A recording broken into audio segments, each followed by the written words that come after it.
हिंगोली जिल्ह्यामध्ये भूकंपाचे सौम्य धक्के नांदेड आणि परभणीमध्येही जाणवले हादरे. मात्र कुठलीही जीवितहानी नाही. जीवितहानी नाही आणि मालमत्तेची हानी नाही. सकाळी 7च्या सुमाराला 4.5 रिश्टर स्केलवरचा तेवढ्या तीव्रतेचा भूकंपाचा धक्का आज जाणवला आहे. अचानक काहीतरी वेगळं होतं आहे असं नागरिकांना जाणवलं आणि नागरिक घराबाहेर पडले. थोडंसं भीतीचं वातावरण आहे, परंतु घाबरू नका असं लोक सांगत आहेत.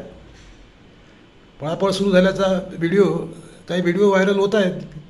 घरावरील पंखे हलत आहेत वगैरे वगैरे वगैरे, पण भीतीचं वातावरण नाही.